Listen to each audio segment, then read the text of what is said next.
मशरिक़ी वस्ता में लगातार हालात कशीदा हैं और ऐसे में इस पूरे मंजरनामे पर जो अरब और मुस्लिम ममालिक हैं उनकी नज़र एक तरह से टिकी हुई है। ईरान पल पल तमाम अमेरिका के एक्शन पर नज़र बनाए हुआ है और इसके अलावा अब खलीज फारस में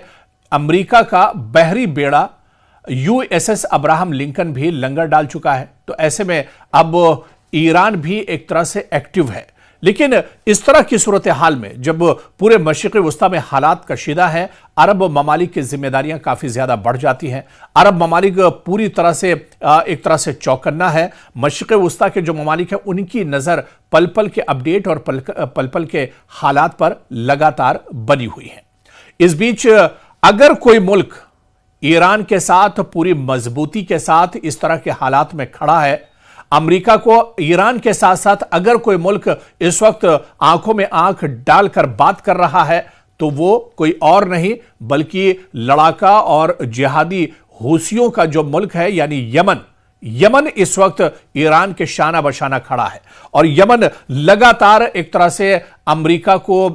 यह चेतावनी भी दे रहा है और यह चैलेंज भी कर रहा है कि अगर उसने ईरान की तरफ नापाक हरकत की, अगर उसने ईरान पर हमला किया तो फिर मशरिक़ी वस्ता में इस पूरे खित्ते में अमेरिका को बहुत बड़ी कीमत एक तरह से चुकानी होगी। और सिर्फ अमेरिका को यह कीमत नहीं चुकानी होगी बल्कि इसकी कीमत इजराइल को और बिन्यामिन नेतन्याहू को भी एक तरह से चुकानी होगी। हालांकि इस मुश्किल घड़ी में आप देखिए, चाहे सऊदी अरब की बात कीजिए, कतर की बात कीजिए, UAE की बात कीजिए, इन तमाम मुल्कों ने ईरान पर हमला करने के लिए, ईरान पर एक्शन करने के लिए अमेरिका को अपनी जमीन का इस्तेमाल करने से इनकार कर दिया हो। लेकिन इस बीच भी आप देखिए कि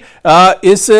पूरी दुनिया में जो इस्लामी ममालिक हैं, 50 से ज्यादा इस्लामी ममालिक हैं, इसमें कहा जा रहा है कि सिर्फ एक मुस्लिम मुल्क ऐसा है जिसने अमेरिका, बरतानिया और इजराइल की तरफ से मुसलसल जो फजाई हमलों की बात कही जा रही है, अटैक की बात कही जा रही है। और आप देखिए कि वो मुल्क चाहे गजा के हालात रहे हो, चाहे इससे पहले ईरान पर जो इजराइल ने हमला किया उसकी बात कर ले, या मशरिक़ी वस्ता में आमतौर से जो हालात खराब रहते हैं, इजराइल और अमेरिका जो यहां पर हालात बेहतर नहीं होने देते, इन तमाम हालात में अगर दुश्मन की आंख में आंख डालकर कोई मुल्क देखता रहा है, कोई मैदान में कोई मुल्क लगातार डटा रहा है, तो दुनिया में मुसलमानों का बहुत कमजोर मुल्क, बहुत छोटा मुल्क जिस पर हमेशा से पाबंदियां रही, जिस पर हमेशा एक तरह से अटैक और हमले होते रहे, वो यमन है। जी हां, यमन दरअसल वो मुस्लिम मुल्क है जो पूरी ताकत के साथ कल भी ईरान के साथ खड़ा था और आज भी ईरान के साथ खड़ा है। यानी जब जब मशरिक़ी वस्ता में हालात खराब होते हैं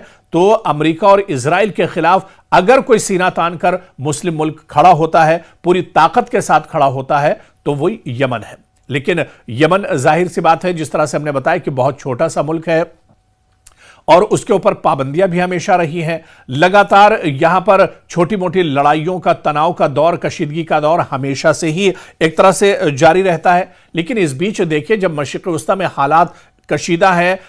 ईरान पर अमेरिका लगातार अटैक करने की बात कह रहा है, डोनाल्ड ट्रंप एक्शन की बात कर रहे हैं, ऐसे में अब देखिए कि अब यमन ने बाकायदा अलल ऐलान यह कहा है कि अगर अमेरिका और इजराइल ने ईरान पर हमला किया तो यमन अमरीकी और इजरायली जहाजों को बहर अहमर में गर्क कर देगा। बहर अहमर में ही इजराइल और अमरीका के जो बहरी बेड़े हैं या जो समुद्री जहाज, शिप यहां से गुजरते हैं, उन्हें इसका नुकसान उठाना पड़ेगा। तो यमन ने साफ कर दिया है कि अगर कोई एक्शन ईरान पर मशरिक़ी वस्ता में होता है, ईरान पर किसी तरह का हमला किया जाता है, तो यमन पूरी तरह से तैयार है। यमन के हूसी जो लड़ाके हैं वो पूरी तरह से तैयार हैं। यमन की जो पूरी फोर्स है वो एक तरह से तैयार है और अगर ईरान पर हमला होता है तो उसका खमियाजा सीधे सीधे अमेरिका और अमेरिका के वो एयरबेस, अमेरिका के वो बहरी बेड़े या फिर कश्तियां जो बहर अहमर से होकर गुजरती हैं, रेड सी से होकर गुजरती हैं, उन्हें बहुत बड़ा नुकसान होगा। उनका रास्ता पूरी तौर से बंद कर दिया जाएगा, उन पर समंदर के अंदर अटैक किए जाएंगे। और यही इसी तरह